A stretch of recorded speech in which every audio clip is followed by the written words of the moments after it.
কখনো কখনো আল্লাহ এমন কাউকে আমাদের পথে আনেন যে শুধু কথায় নয়, হৃদয় আলোর পথ দেখায়। পার্কের নির্জন এক কোণে একটি পুরনো বেঞ্চে প্রতিদিন বিকেলে একজন মানুষ সেখানে বসে থাকেন। চোখ বন্ধ করে নিজের সাথে কথা বলেন, আল্লাহর সৃষ্টি ও নিজের জীবনের মানে খোঁজেন। সেদিন আরেকজন মানুষ তার পাশে বসে বললেন, কি ব্যাপার, আজও দেখি আসছেন? হ্যাঁ, কিছু অভ্যাস থাকে যেগুলো মানুষকে নিজের কাছে ফিরিয়ে আনে। প্রতিদিন আসেন?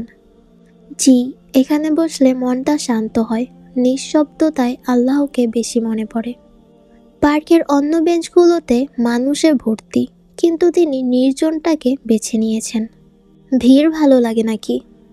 না না, ভিড়ে মন ডুবে থাকে দুনিয়ায়, একা হলে মন আল্লাহর দিকে ফিরতে পারে। লোকটির মুখে ছিল ধীর স্থিরতা।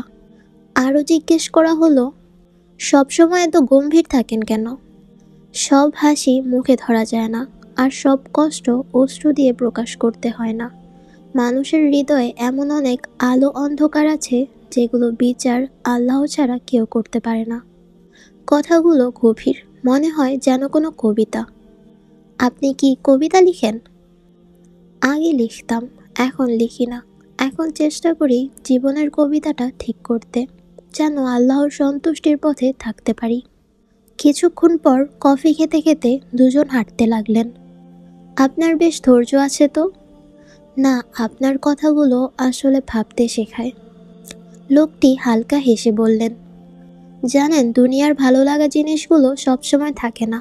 আল্লাহ যাকে ইচ্ছা যখন ইচ্ছা যেভাবে ইচ্ছা নেয়, তাই অতিরিক্ত আসক্তি ঠিক নয়। সঙ্গীটি বললেন, তাহলে কাউকে ভালো লাগা কি ভুল? না, ভুল না, তবে নিয়ন্ত্রণহীন ভালোবাসা হারাম। ভালো লাগা যদি হালাল পথে থাকে, যদি উদ্দেশ্য হয় ন্যাক সঙ্গ, তাহলে তাতে বরকত আছে। আকাশে মেঘ জমেছে, এখন যাওয়া উচিত। সন্ধ্যার সময় বেশি কথা না বলাই ভালো, ফিতনা যেন না হয়। ঠিক আছে, কিন্তু আবার দেখা হবে। দেখা হওয়া না হওয়া আল্লাহর হাতে, আমরা শুধু নিয়ত ঠিক রাখি। তাহলে আসসালামু আলাইকুম। ওয়ালাইকুম আসসালাম, আল্লাহ হাফেজ। পথ দুটি আলাদা হয়ে গেল, কিন্তু প্রত্যেকেই মনে মনে একটা দোয়া করল, হে আল্লাহ, আমাদের অন্তরকে সোজা রাখুন, হালাল রাখুন, আর যাদের সাথে সাক্ষাৎ করান তাদেরকে আমাদের জন্য কল্যাণের মাধ্যম করুন। আসসালামু আলাইকুম এভরিওয়ান। স্টোরিটি কেমন লেগেছে অবশ্যই জানাবেন এবং কমেন্ট করবেন, এবং ইউটিউব থেকে দেখে থাকলে সাবস্ক্রাইব করবেন, এবং টিকটক থেকে দেখে থাকলে ফলো করবেন। আর টিকটক বা ইউটিউবে যদি নতুন হয়ে থাকেন তাহলে দিস ইজ সামিরা লিখে সার্চ করবেন এবং সাবস্ক্রাইব এবং ফলো করবেন।